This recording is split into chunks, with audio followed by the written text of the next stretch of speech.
मैं कमला सिंह तरकस द तरकस की ओर से आज हम बात करने जा रहे हैं शूद्र राम बाबू मौर्य से, जो एक सोशल एक्टिविस्ट हैं और लगातार विगत दशकों से, पिछले दशक से 2 दशकों से कम आप सक्रिय हैं और समाज के बीच समतावादी चरित्र निर्माण के लिए लगातार कोशिश कर रहे हैं और नई पीढ़ी को इसके लिए तैयार करते हैं, उनको प्रशिक्षित करते हैं और तमाम सारे आप तर्क से, अपनी बातों से लोगों को एक साथ जोड़ने का, एकत्रित करने का और एक नया भव्य भारत बनाने का, जिसमें समानता हो, प्रेम हो, बंधुता हो, कोई नफरत ना हो, ऐसा समाज बनाने की कोशिश कर रहे हैं। तो मैं चाहूँगा कि राम बाबू मौर्य जी, आप स्वतः अपना परिचय बता करके और आपका जो मूल मिशन उद्देश्य है उस पर प्रकाश डालें।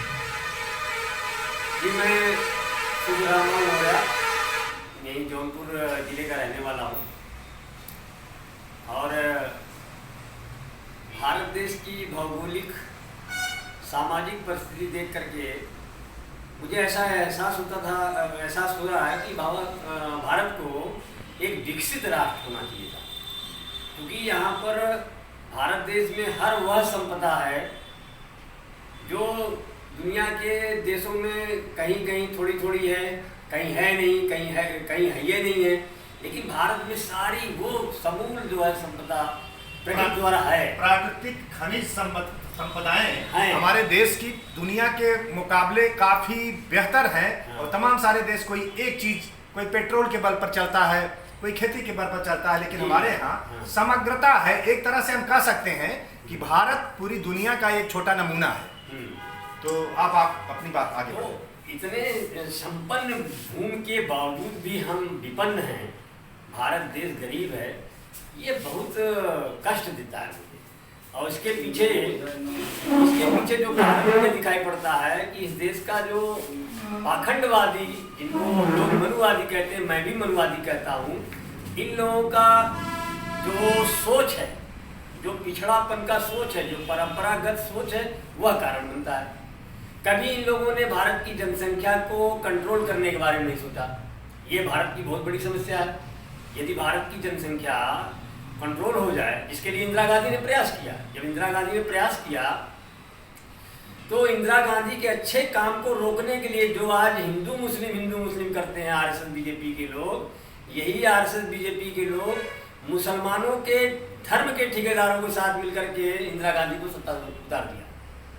आवाज सारी दुनिया देख रही है, सारे भारत के लोग, प्रबुद्ध लोग जानते हैं भारत की समस्याओं में बहुत बड़ी समस्या है जनसंख्या की, और ये जनसंख्या कंट्रोल हो जाए तो इसके लिए मैं जैसे सूत्र क्यों लिखता हूँ। हाँ। मैं आपसे अब जैसे मैं सूत्र लिखता हूँ राम बाबू मौर्य, हर जाति सोचता है कि मेरा मुख्यमंत्री हो जाए, मेरा प्रधानमंत्री हो जाए। अगर यही लागी डाटा रहा SC ST OBC में, तो सोचिए आप, जिन बिरादरी की संख्या कम है, जैसे विश्वकर्मा, जैसे कुमार, वो भी सोचेगा कि मेरी भी जनसंख्या यादव के बराबर हो जाए, मौर्य के बराबर हो जाए, तब मैं जो मुख्यमंत्री बन पाऊंगा। तो इससे क्या होगा, जनसंख्या बढ़ेगी।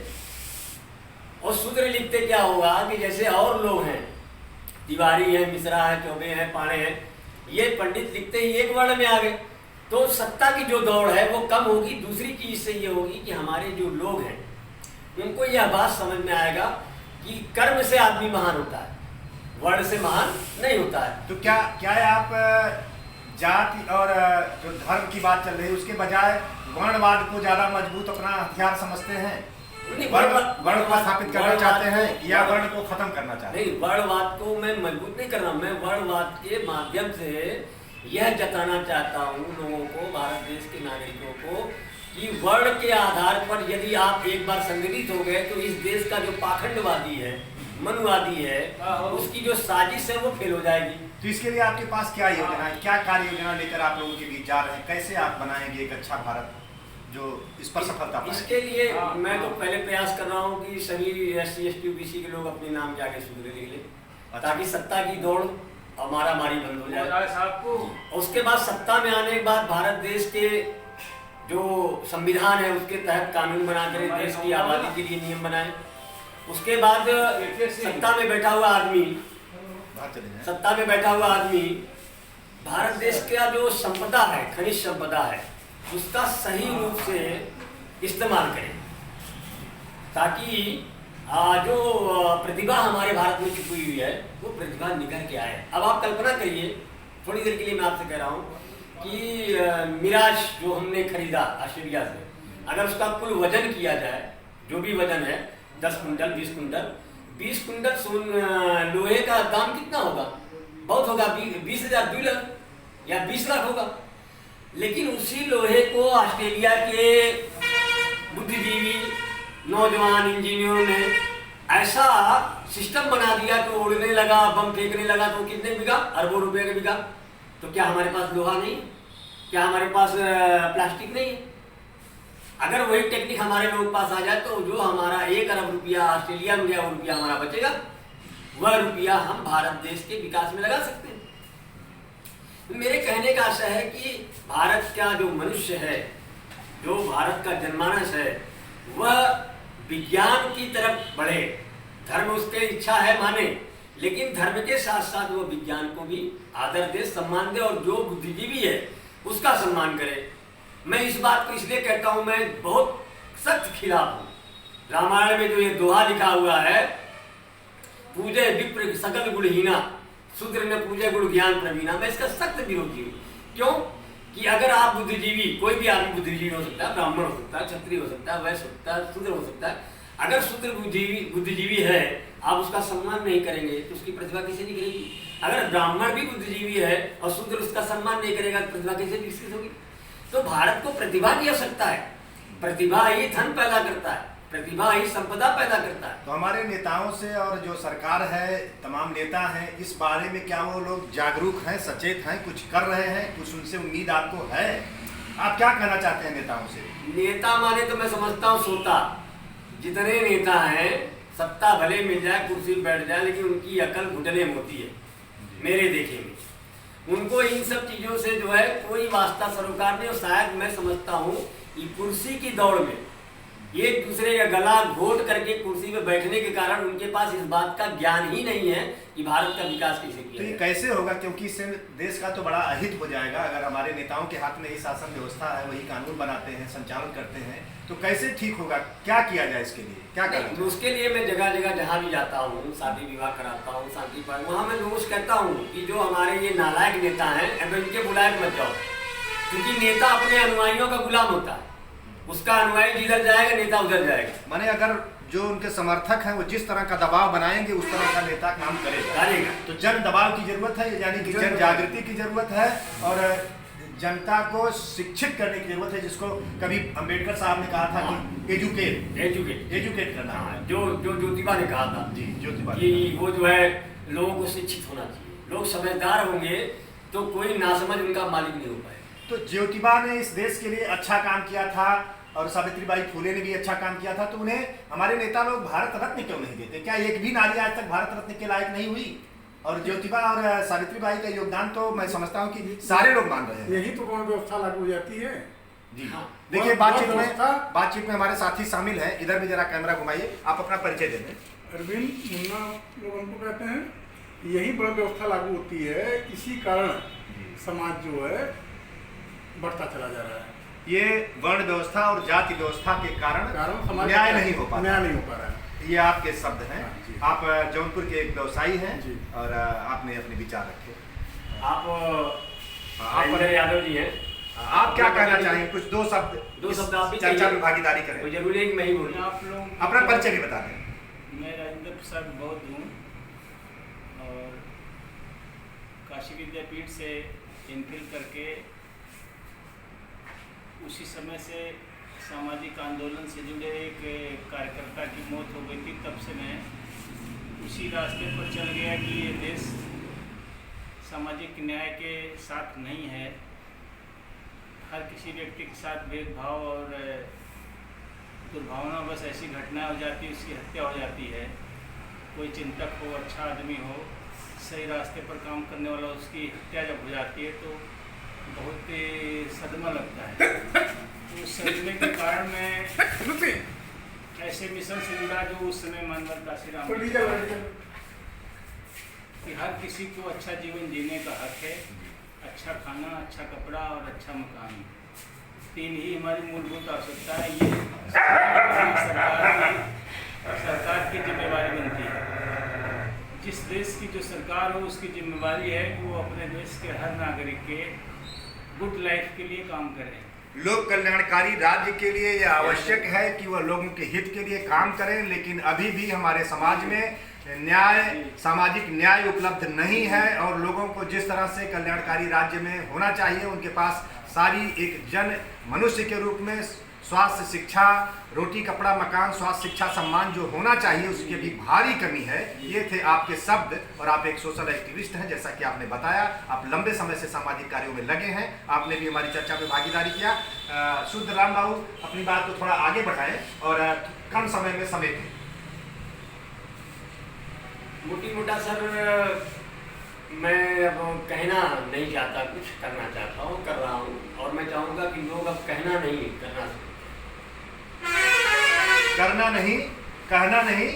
सीखें। यानी कथनी और करनी बराबर हो, तब जाके कोई रिजल्ट आएगा। और हमारे समाज में यही कमी है कि चाहे वह धार्मिक मंच हो, चाहे सामाजिक मंच हो, चाहे राजनीतिक मंच हो, ध्वनि प्रदूषण ज्यादा है और उसको कार्य में परिणत करने की इच्छा शक्ति और कुछ करने का जज्बा, उसकी भारी कमी हो गई है। हमारे देश के जिन निर्माताओं ने तमाम संघर्ष करके, अपनी कुर्बानी दे करके इस भारत को बनाया है, आज उसको सहेजने के लिए, सामाजिक न्याय को स्थापित करने के लिए फिर कुर्बानी की जरूरत है, संघर्ष की जरूरत है, और ये हमें लड़ना पड़ेगा। बिना लड़े कुछ भी नहीं मिलता और बैठे बिठाए कुछ नहीं मिलेगा। इसलिए हमको एजुकेट करना होगा नौजवानों को, किसानों को, माँ बहनों को, क्योंकि इन सब के साथ कहीं भी अभी तक समतावादी चरित्र नहीं दिख रहा है और लगातार हम भेद विभेद, ऊंच नीच और छोटा बड़ा की खाई में गिरते जा रहे हैं। और अभी भी वो 100 साल पुरानी चीजें फन उठाए बार बार खड़ी हो जा रही हैं, जिनको कुचल देने की जरूरत है एक साथ मिल करके, तब ये भारत अच्छा। अंत में आप कुछ अपना संदेश, अंतिम कुछ शब्द।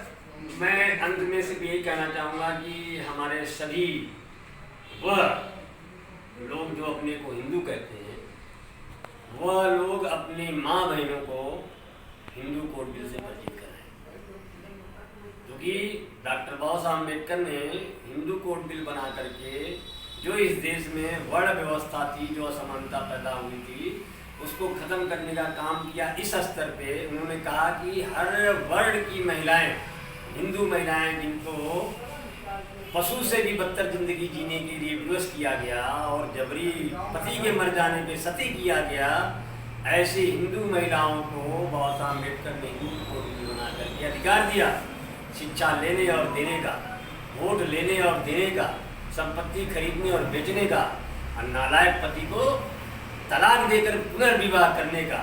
अगर हमारी सभी हिंदू महिलाएं सिर्फ अगर जान जाएं कि बाबा साहब डॉक्टर अंबेडकर ने उनके कल्याण के लिए कितना काम किया है और यह काम उनका उचित था, अच्छा था, महिलाओं के हित में था, सिर्फ महिलाएं अगर संगठित हो जाएंगी तो पूरे भारत कभी मातृसत्ता थी, पुनः एक मातृसत्ता की तरफ जो है बढ़ेगा।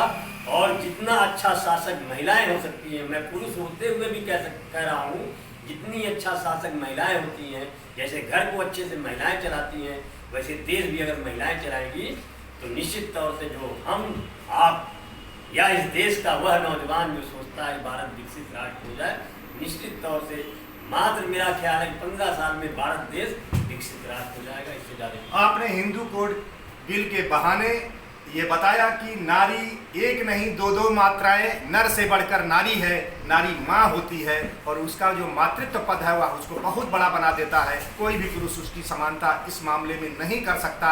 तो आपने अपने विचार रखे। मैं चाहूँगा कि राजेंद्र जी भी 2 शब्द कुछ युवाओं के लिए, देश के लिए संक्षेप में कुछ कहें।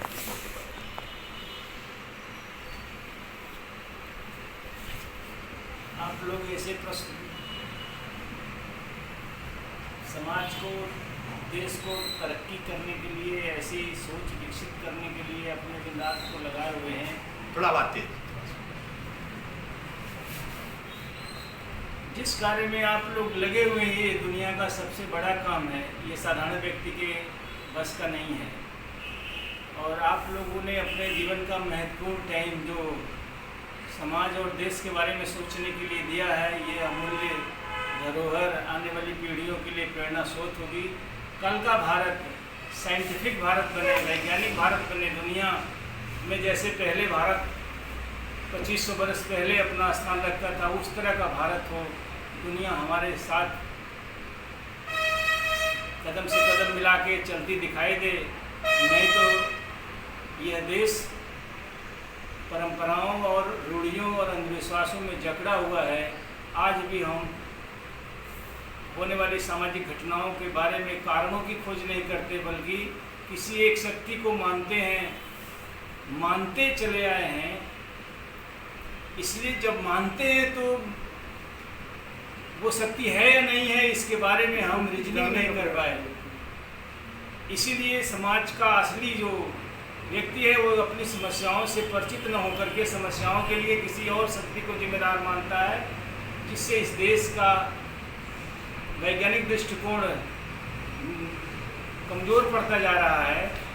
दार्शनिक दृष्टि से मजबूत भारत था और पुनः हम लोगों को साइंटिफिक और दार्शनिक दृष्टि से ऐसे मूल्यों की स्थापना करके आगे बढ़ाना है जिन मूल्यों के लिए हम लोग दिन रात एक करके काम कर रहे हैं।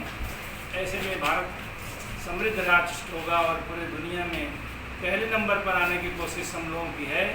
ये समाज को लेके जब तक हम इनको एजुकेट करने की बात हो रही है, एजुकेट कर दिया तो हेजिटेट हो जाएगा, वो हमारा समाज तो हेजिटेट हो जाएगा, विद्रोह करेगा, समस्याओं के प्रति लड़ने की क्षमता विकसित करने की कोशिश हम लोग कर रहे हैं। इसमें सभी लोगों का बहुत बहुत आभार मानते हुए मैं अपने को भी इसी कड़ी में जोड़ते हुए पाता हूँ कि संपन्न भारत के लिए, समृद्ध भारत के लिए ऐसे साथियों की, ये भारत रत्न हैं आप लोग, कल के भारत रत्न आप ही लोग हैं। मैं आप सभी का बहुत बहुत धन्यवाद करते हुए, आपने कहा कि हमें विज्ञान, संविधान और मानवीय पहचान को लेकर के आगे बढ़ना होगा, तभी कुछ भला होगा।